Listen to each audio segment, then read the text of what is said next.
Hi అండి, నమస్తే. Welcome to Food Creatives. నేను మీ Kalyani. More videos and updates కోసం మా ఛానల్ని సబ్స్క్రైబ్ చేసుకోవడం మర్చిపోకండి. టుడేస్ ఈజీ స్నాక్ రెసిపీ వచ్చేసి బ్రెడ్ శాండ్విచ్. చాలా సింపుల్గా ఎంతో టేస్టీగా ఈ బ్రెడ్ శాండ్విచ్ని ప్రిపేర్ చేసుకోవచ్చు. ఈ హెల్త్ కూడా చాలా మంచిది. చాలా తక్కువ టైంలో అయిపోయే స్నాక్ రెసిపీ అండి ఇది. మార్నింగ్ బ్రేక్ఫాస్ట్లో కానీ ఈవినింగ్ స్నాక్స్గా కానీ ఇంట్లో ఫ్యామిలీ మెంబర్స్ అందరికీ చేసి పెడితే చాలా ఇష్టంగా తింటారు. మరి లేట్ చేయకుండా ప్రిపరేషన్ ఏంటో చూసేద్దాం రండి.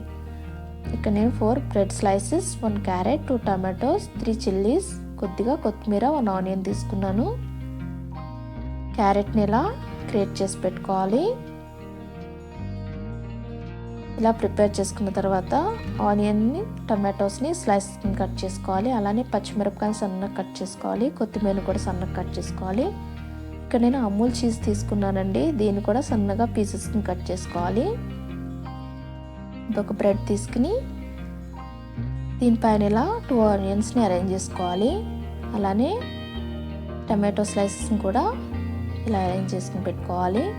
దీనిపైన కొద్దిగా పచ్చిమిర్చి ముక్కలు వేసుకోవాలి. ఇలా వేసుకున్న తర్వాత ఆల్రెడీ గ్రేట్ చేసి పెట్టుకున్న క్యారెట్ తురుముని దీనిపైన వేసుకోవాలి. ఇది హెల్త్కి చాలా మంచిదండి. మీరు కొద్దిగా ఎక్కువ యాడ్ చేసుకున్నా మంచిదే. సో ఇలా యాడ్ చేసుకున్న తర్వాత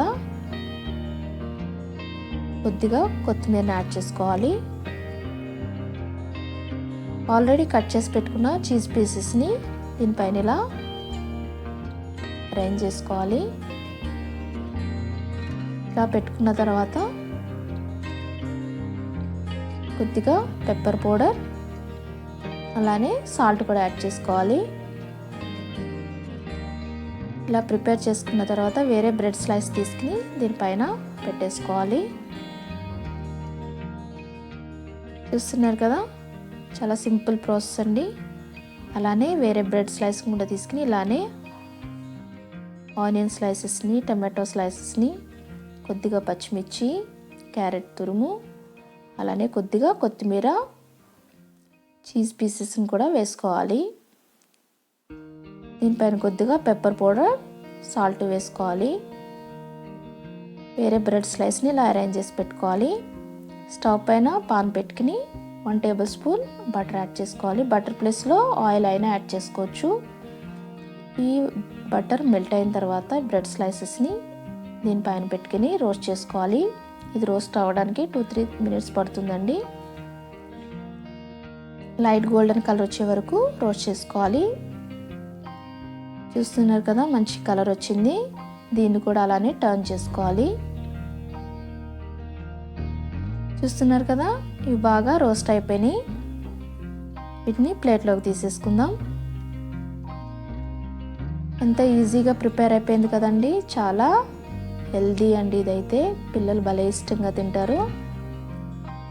దీన్ని హాఫ్ కిలో మధ్యలో కట్ చేసుకుని తింటే తినడానికి ఈజీగా ఉంటుంది. చాలా సింపుల్గా ఈ బ్రెడ్ శాండ్విచ్ని ఇంట్లోనే ప్రిపేర్ చేసుకోవచ్చు. మీరు కూడా ఇంట్లో ట్రై చేయండి. ఈ వీడియో నచ్చినట్లయితే like, share and subscribe to our channel. Thank you.